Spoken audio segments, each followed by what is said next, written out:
கனவு காணாத மனங்கள் இருக்காது. ஏனென்றால் கனவுகளால் அலங்கரிக்கப்பட்டதுதான் வாழ்வு. எண்ணத்தின் அவதாரமே கனவு. மாண்புமிகு கனவுகளே, மனித குலம் தலைக்க தேவையானதாகும் கனவு என்பது ஒரு பொய்யான மொழி, ஒரு பொய்யான பிரமை என்றே நாம் அனைவரும் கருதுகிறோம். இல்லை இல்லை, இல்லவே இல்லை. கனவுதான் முன்னேறி செல்வதற்கான முதல் விதை. கனவும் கற்பனையும் விற்பனைக்கு கிடைக்காத விசித்திர நிகழ்வு. அழகான கனவுகள் பல அற்புதங்களை படைக்கும். வழி தவறிய கனவுகள் வாழ்வையே சிதைக்கும். எண்ணம் போல் வாழ்வு என சும்மா சொல்லவில்லை. எண்ணுவது உயர்வாக இருந்தால் அடைவதும் அவ்வளோ உயர்வாகத்தானே இருக்கும். சிறகின் கனவுகள் பறக்க வைக்கும், சருகின் கனவுகள் இறக்க வைக்கும். முளைக்கும் விதைகள் பச்சையத்தை பரிசாக்கும், மலைக்கும் விதைகள் நிலத்தை தரிசாக்கும்.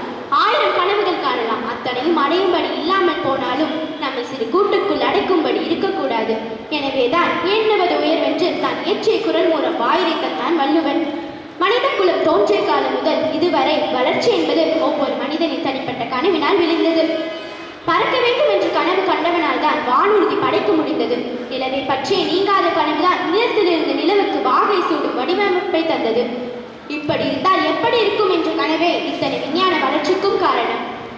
கனவை முன்னெடுங்கள், அவை காலம் உருவேற்றும் படைப்பின் கனவுகளே புது பதிவை உருவாக்கும்.